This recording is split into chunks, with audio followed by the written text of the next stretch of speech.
There is a question I have been asked more times than I can count, and it usually comes in one of two forms. Either someone sits down in my office and says, "Pastor, my grandson gave me one of those new Bibles for Christmas. Is it any good?" Or they say, "I've been using the King James my whole life, but my eyes aren't what they were, and I need something easier to read. What do I do?" Those are real questions, and they deserve a real answer. Today, I want to work through something more specific. What does it actually mean for a Bible translation to be trustworthy, and which translations hold up under serious scrutiny and which ones don't?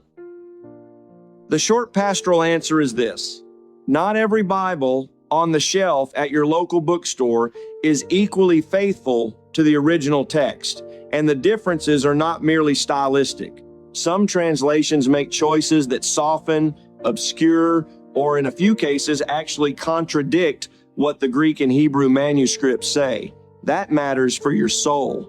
It matters for your theology. It matters for how you pray, how you counsel your children, and how you understand who God is. Now, the framing of this conversation uses John MacArthur's name, and that's fair. MacArthur has been one of the most consistent voices in conservative evangelicalism on the question of which translations a serious Christian can trust. He's not a textual scholar in the academic sense, but he has spent over 50 years preaching expositionally through the whole Bible, and his judgments on translations are not casual. They're pastoral and practical. What I want to do today is explain the criteria behind those judgments, because it's the criteria that matter, not just the list. So let me give you the framework first, and then we'll walk through specific translations. The question you have to ask about any Bible translation is this: what was the goal of the translators, and what text were they working from?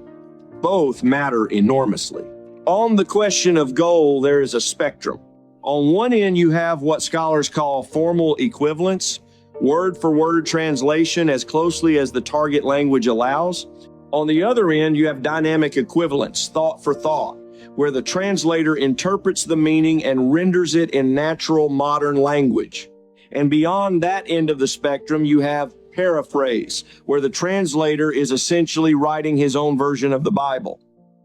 The further you move away from formal equivalence, the more interpretive decisions the translator has made for you, and the more room there is for theological bias to creep in, intentionally or not.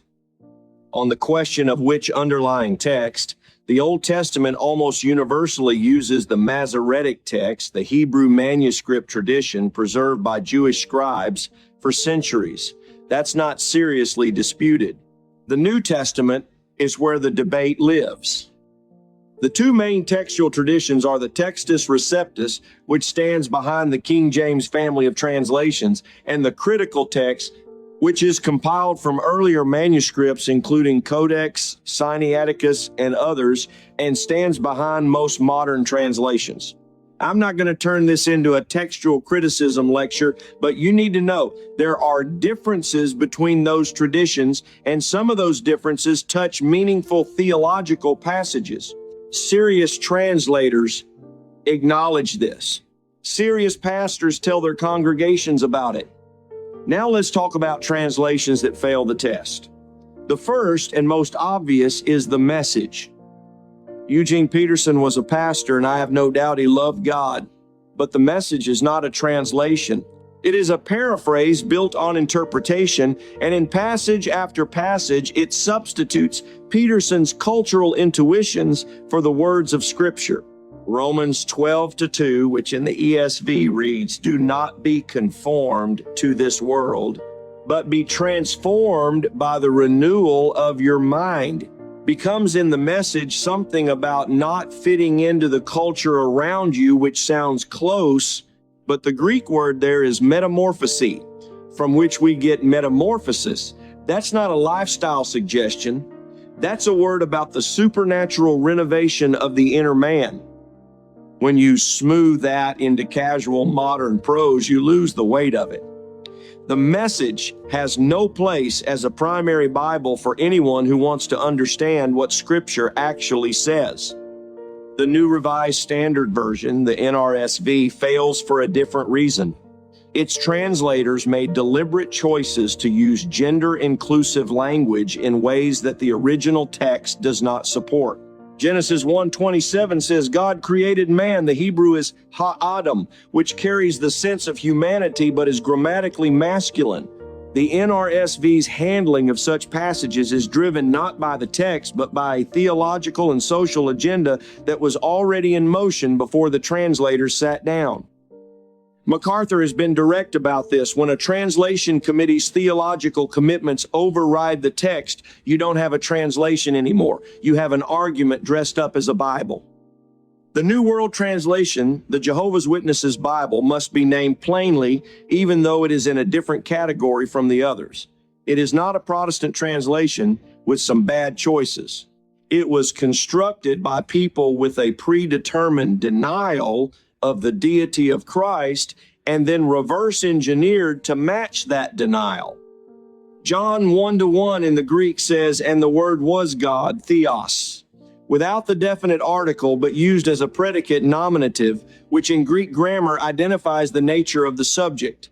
The NWT renders it, and the Word was a God, which is grammatically indefensible and theologically catastrophic.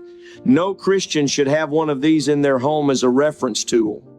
The New International Version, the NIV, is the complicated one because it is the most widely used Bible in American evangelical churches, and it has been through multiple revisions. The 1984 NIV, while dynamic in equivalence, was produced by people who largely held Orthodox evangelical commitments. Its 2011 revision introduced gender-inclusive language at a level that has to be acknowledged. 1 Timothy 2:12, which says, I do not permit a woman to teach or to exercise authority over a man, in the 2011 NIV.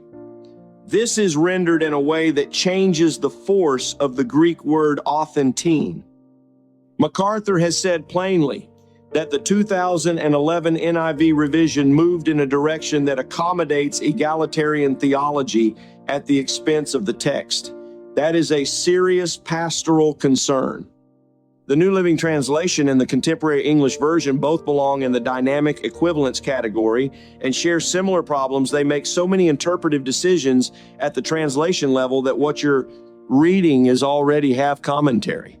They have their uses for someone who has never opened a Bible and needs an on-ramp. They have no use as the Bible you preach from, study from, or memorize. The New English Bible and its successor, the Revised English Bible, have largely faded from American evangelical use, but they represent the kind of translation that prioritizes literary elegance in a way that sometimes overrides precision. C.S. Lewis famously had reservations about loose translations, noting that what is lost is often exactly the strangeness of the text, and it is that strangeness that sometimes cuts deepest. Now, the translations that hold up.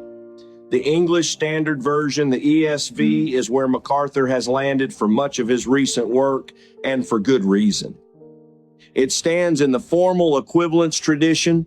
It uses the critical text with appropriate care, and its translation committee was composed of men with Orthodox, Reformed, and evangelical commitments. It is not perfect, no translation is, but it is trustworthy for serious study, for preaching, for memorization. If you are looking for a single Bible to carry into your next decade of ministry and Bible reading, the ESV deserves serious consideration. The New American Standard Bible, the NASB, particularly the 1995 edition, is the most formally equivalent major English translation available. It reads more woodenly than the ESV because it is trying harder to stay close to the syntax of the original languages. Preachers who want to dig into the text and see the structure of a Greek sentence will often keep an NASB open alongside their main translation. MacArthur himself preached from the NASB for years. It rewards patience. And then there is the King James Version. I want to be precise here because there are people in my congregation who love the King James and people who were never raised on it. The King James is a majestic translation produced by some of the finest scholars the English-speaking world has ever produced. It stands on the Textus Receptus. Its language has shaped Christian devotion in English for 400 years. Spurgeon preached from it. It is not superior simply because it is old, but it is trustworthy, and for a believer who has read it for 50 years and has it embedded in their memory, there is no reason to abandon it. The New King James Version updates the language while preserving the underlying text tradition and is a worthy companion. If you are new to this channel, I want to invite you to come back. We work through questions like this every week, the same way I'd sit down with any of you in my study. Subscribe and join us. Here is where this lands pastorally. The Bible on your nightstand is not a brand decision. It is a stewardship question. You are going to read those words for the rest of your life. You are going to lean on them in hospital rooms and at gravesides and in the dark hours when nothing else holds. You need a Bible that is giving you the words God actually spoke, not a translation committee's best guess at what he probably meant.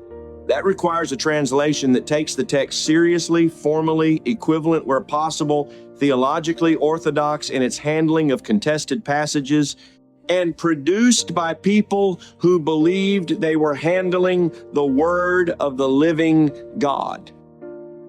2 Timothy 3:16 says, all scripture is breathed out by God and profitable for teaching, for reproof, for correction, and for training in righteousness.